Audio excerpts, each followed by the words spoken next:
¿tú cuidas la riqueza o la persigues? Pues si persigues la riqueza te va a huir. Y si la cuidas, la riqueza te va a venir. Es decir, ¿por qué hay países en Europa que están entre los más ricos del mundo, pese a estar en Europa? Suiza. Pues porque es una confederación donde en general la riqueza no está nada maltratada y no lo ha estado durante décadas o incluso más de un siglo. Y atraen a esas personas, ¿no? Y atraen a esas personas y esos capitales y se quedan dentro también a generar actividad. Es decir, no es meramente un refugio financiero. O sea, la principal industria o el principal sector de Suiza no es la banca, no son las finanzas, es la industria. Yeah. Aunque esto a veces se entiende mal. O sea, Anda. Suiza es un país más industrializado, mucho más industrializado que España, por ejemplo. Ostras, fíjate.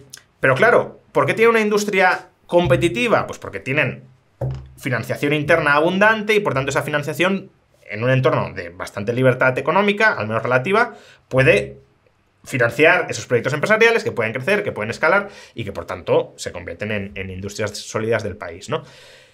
Entonces, si tú eres un centro global que protege el ahorro y que protege el patrimonio, no hay tantas zonas en el mundo.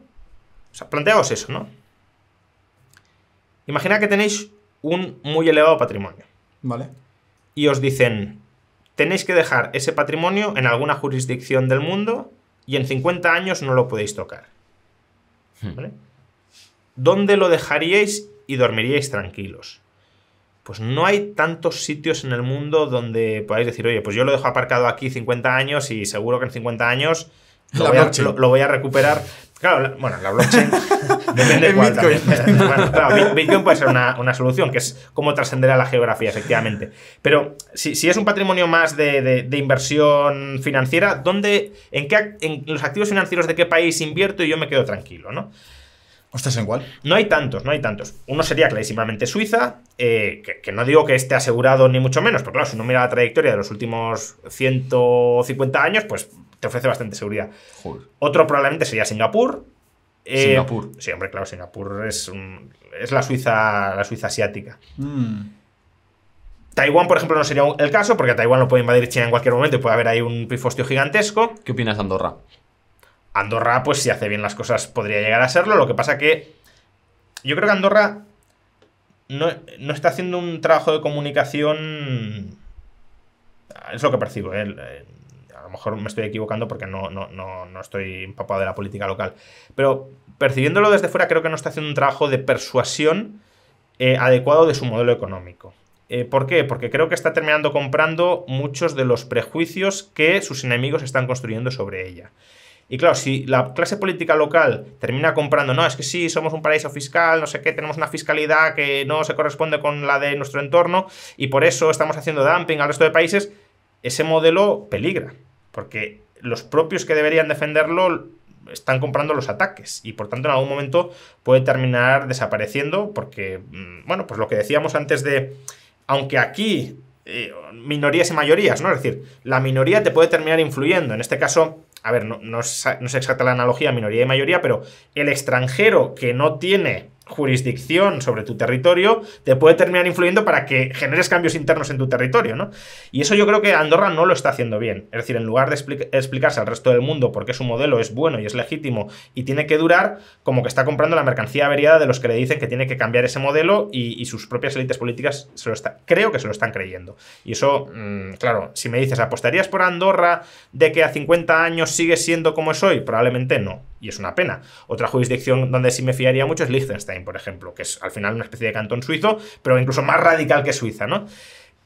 E incluso diría, aunque esto ya es mucho más especulativo, Estados Unidos, ¿no? En general. En general. Hombre, luego hay estados más, obviamente mucho más emprendedores y mucho más amigables con la creación de riqueza, como puede ser Texas, Florida, pero incluso desde un punto de vista, oye, mira, me como una fiscalidad alta, pero al menos no me lo van a expropiar, no va a haber una hiperinflación, no me van a meter regulaciones que me van a matar totalmente el negocio. No va a haber una guerra, ¿no? Que eso también es importante, claro. A veces, pues, ya, claro, Europa dices, no, bueno, pues en Europa. Bueno, es que en Europa hace un siglo ha habido 2 guerras civiles, la Primera y la Segunda Guerra Mundial. Entonces, ¿puede haber una tercera? Pues tienes ahora una guerra en el patio trasero de Europa, que es Ucrania y Rusia. Entonces, ¿es un territorio donde no va a haber guerras? Es verdad que las últimas décadas han sido muy pacificadas, pero ¿eso se va a mantener en el tiempo? No lo sé. Entonces, zonas confiables para depositar riqueza en el mundo no hay tantas. Y las que consiguen ese estatus, obviamente se convierten en imanes de atracción global de capital y eso enriquece a su población. Y claro, un político que tuviese una mínima ambición de enriquecer el país debería estar interesado en generar en España una de esas zonas o al menos acercarnos mucho a ello. Y es todo lo contrario, son políticos que quieren parasitar la poca riqueza que les va entrando porque como tienen una dinámica electoral de 4 años es a ver si hago caja, compro votos y para hacer caja, ¿qué hago? Pues despellejo a la gallina de los huevos de oro y ya el que venga detrás que se apañe con lo que quede. Es un poco eso y obviamente así vas descapitalizando el país, no lo vas capitalizando. Hay una cosa curiosa que quiero, aprovechando que te tenemos aquí, ¿es verdad que se cumple que en cada país tiene un sitio de escape? Es decir, eso que se dice de que Francia tiene Mónaco, España tiene Andorra, ¿eso es una cosa que se cumple y que está puesta a posta, que incluso te hace pensar el cierto interés por los círculos de poder de España, de que siga estando Andorra tal como está, con ese 10% de impuestos, etcétera? Ahí la verdad que no te sabría decir. Mi percepción es que no. O sea, a ver, obviamente hay sitios... Pero eso lo has escuchado alguna vez, ¿no? Sí, hay sitios de escape especial. O sea, el país que tiene más paraísos fiscales es Reino Unido y luego Estados Unidos, ¿no? Y luego son los primeros que los persiguen. Entonces, es evidente que hay vías de escape que están pensadas para las élites de esos países y eso obviamente se cuida, se protege y se pretende restringir el acceso para que solo determinadas personas bien conectadas puedan acceder a ella.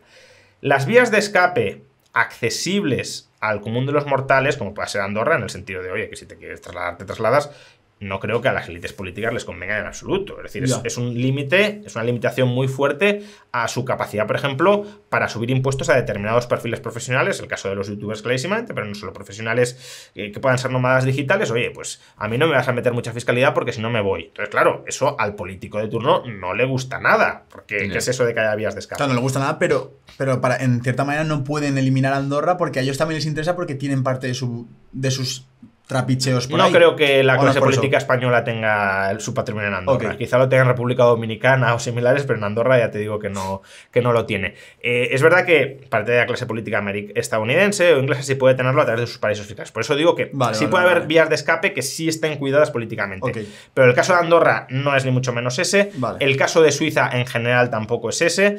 Entonces, esos son enclaves históricos que por accidente, porque a ver, es importante entender que antes Europa, antes me refiero a hace siglos, Europa era un conjunto de Andorras, un conjunto de Suizas, un conjunto de Mónacos. Es decir, los estados unificados y centralizados que tenemos hoy, aquí tenemos España, aquí tenemos Francia, aquí tenemos Alemania, todo eso es un... cada nación y cada estado-nación se conforma en una fecha determinada, pero sobre todo los grandes procesos de unificación política, no es el caso de España, pero se dan en el siglo XIX. Es decir, es un invento relativamente reciente. La unificación alemana es en el siglo XIX, la unificación italiana... O sea, ¿antes no había esta carga fiscal en España? Hombre, eso por supuesto, ni siquiera con Estado centralizado. Es decir, a principios del siglo XX... El IRPF se crea en la Segunda República y el tipo inicial era del 1%. O sea que... ¡Hostia! El crecimiento desbocado del tamaño del Estado es algo que se ha dado en los últimos 70, 80 años. ¡Anda! Antes, por supuesto, los Estados eran muchísimo más pequeños. Es decir, antes de la Primera Guerra Mundial, ningún Estado, salvo el británico, que era un imperio mundial, incluso un imperio mayor al que hoy es Estados Unidos, ningún Estado, salvo Gran Bretaña, pesaba el Estado más del 5 o 6% del PIB. Ahora estamos en el 45-50% del PIB y Francia en el 60%. Entonces, toda la hipertrofia del tamaño del Estado es algo que se ha dado en los últimos años porque es en ese momento cuando se ha creado el Estado proveedor, el Estado asistencial, lo que muchos llaman el Estado de bienestar, que es, claro, te vas metiendo en sectores de la sociedad que antes eran privados o civiles o sociales y claro, si los copas, pues tienes que destinar muchos recursos ahí y extraes muchos recursos porque... La idea es esa, te quito y luego te doy para tenerte rehén, para tenerte preso, atrapado, leal o subordinado. Entonces, pero lo que quería decir es, incluso en cuanto a división política, hace siglos Europa era una comunidad amplísima de pequeños territorios, de pequeños condados, ducados, reinos, puede ser Andorra, ¿vale?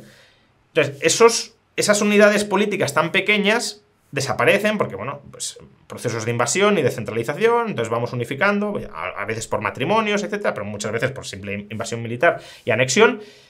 Y claro, Andorra porque sobrevive, Liechtenstein porque sobrevive, pues San Marino, ¿por qué sobrevive? Pues porque son enclaves que por circunstancias no llegan a ser conquistados ni anexionados. Y luego, claro, cuando ya ahora mismo ¿tendría sentido que el ejército español invadiera Andorra? No, porque la población española diría, oye, no te han hecho nada, ¿no? Para invadirlos. Claro. Tendrías que montar un casus belli muy difícil de justificar, ¿no? Pero hace siglos no tenías que montar ningún casus belli. Se entendía que el crecimiento del Estado era lógico que fuera por esa vía, ¿no? Entonces, claro, se han quedado esos enclaves de la muy vieja Europa, de la buena Europa, diría yo, y esos enclaves pues te dan cierta protección frente a los estados centralizados y gigantescos que tenemos hoy. Pero yo entiendo que eso, desde el punto de vista del estatista europeo, es algo que les gustaría extinguir y hacer desaparecer. De hecho, la Unión Europea, si os fijáis, es un proceso de megacentralización política. Ya no, los estados-nación se nos quedan pequeños porque, claro, si Irlanda me baja el impuesto de sociedades y España no, pues las empresas se van de España a Irlanda y eso es un problema porque Irlanda nos hace dumping fiscal. ¿Hay buena intención detrás de la Unión Europea? Intención, sí, claro, centralizar el poder político. A ver, al final es como... No, intención no, buena intención. Es decir, o es un interés suyo propio. Buena intención podría haberla en el sentido de... A ver, Europa, como decía antes, ha sido un territorio muy enfrentado, con muchas guerras intestinas durante mucho tiempo. Y parece como que una cierta unificación política o una cierta alianza política de más alto nivel como que puede llegar, o sea, ayuda por un lado a derribar barreras comerciales internas y eso es una parte buena, y como que genera una cierta convivencia común que te lleva a no querer matarte entre sí. Y en ese sentido, la Unión Europea de puertas hacia adentro ha sido exitoso, es decir, en la primera mitad del siglo XX, 2 guerras civiles sangrientas en Europa. Primera y Segunda Guerra Mundial. Segunda mitad no ha habido guerras dentro del territorio europeo y ahora pues la guerra en Ucrania, pero que está fuera de la Unión Europea incluso, ¿no? Entonces, desde esa perspectiva podrías pensar que sí hay buenas intenciones, pero aunque algo empiece con una buena intención, luego hay que ver cuál es su dinámica interna de desarrollo. No podemos juzgar las instituciones en función de cuál era la intención original a través de las cuales se crean, porque no tiene por qué ser el despliegue que terminen teniendo. Entonces, la Unión Europea hoy es un mastodonte político que tiene una finalidad que es reducir autonomía a las unidades políticas inferiores. ¿Para qué? Pues, por ejemplo, para armonizar fiscalmente la Unión Europea de manera progresiva, es decir, que no haya competencia fiscal entre territorios. Como un cartel de empresas que hace, oye, nos vamos a coordinar todas entre nosotros para subir precios y que no haya ninguna que los baje. Entonces, claro, los estados nos vamos a coordinar todos entre nosotros para subir impuestos y que nadie los baje. Entonces, ¿entiendes lógico movimientos como el Brexit? O... Sí, yo lo entiendo totalmente lógico. De hecho, me parece muy positivo que haya estados que si no están a gusto dentro de la Unión Europea puedan salir. De hecho, esa es una de las pocas cosas positivas que tiene la Unión Europea frente, por ejemplo, a Estados Unidos. En Estados Unidos es muy complicado que un Estado se secesione de la Unión. De hecho, cuando en el siglo XIX se querían secesionar por malas causas, pero se querían secesionar, que hay una guerra civil en Estados Unidos para evitar la secesión de los estados del sur frente a los del norte, ¿no? Y hoy no hay una vía de salida clara en Estados Unidos para, oye, yo me quiero ir de la Unión, ¿podemos? No vas a poder.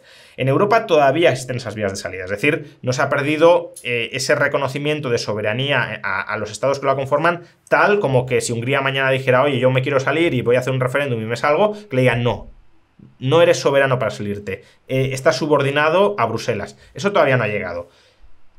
Tengo todo el convencimiento de que quieren llegar a ese punto. Pero claro, eso no es tan sencillo porque necesitas unificar como la mentalidad, la cultura, el ethos de todos los territorios europeos y decir, sí, somos primero ciudadanos de Europa y luego somos húngaros o somos españoles o somos... Me da igual, o catalanes o lo que sea, ¿no? Bueno, es que eso lo que pasa en Cataluña. Es otro debate, ¿no? Pero, o sea, que la lealtad la tengas antes con las instituciones políticas bruselenses que con las instituciones políticas más descentralizadas del Estado-Nación. Claro. Entonces, a ese punto no han llegado y por eso no pueden dar el paso. Ahora que se están dando muchos pasos en esa dirección, es evidente que es así.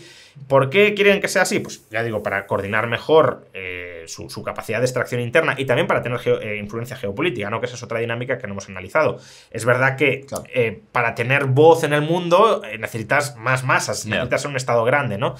Aunque podrías hacer alianzas, que esa era la forma tradicional. Cada Estado era soberano, pero se montaban ligas o alianzas y entonces sí que podías tener una voz bastante firme. Pero bueno, Y luego, porque ya se ha creado un modus vivendi entre la oligarquía europea, que es absolutamente escandaloso en Bruselas, que es una oligarquía totalmente extractiva, que si la clase política nacional nos parece escandalosa y ladrona y corrupta y perversa, pues la bruselense es eso, elevada a la 10ª potencia, porque ya ni siquiera tiene una conexión con el terreno firme que están gobernando. Están aislados en una ciudad, que es una ciudad burocratizada, funcionarial, que es Bruselas, solo se relacionan entre ellos, solo tienen la visión y el feedback que reciben entre las propias élites políticas europeas y gobiernan directamente para ellos mismos, pensando en sus problemas, en sus preocupaciones. Y toman decisiones de un lugar que ni conocen, ni saben Hombre, cómo por está supuesto, viviendo el ciudadano. Que ese es uno de los grandes problemas de la centralización política, que al final tienes que gobernar territorios que nunca has pisado y que no conoces, y por tanto en realidad te dan igual. Es decir, lo que buscas es cómo mantener el poder y gobernar todo ese imperio gigantesco, ¿no?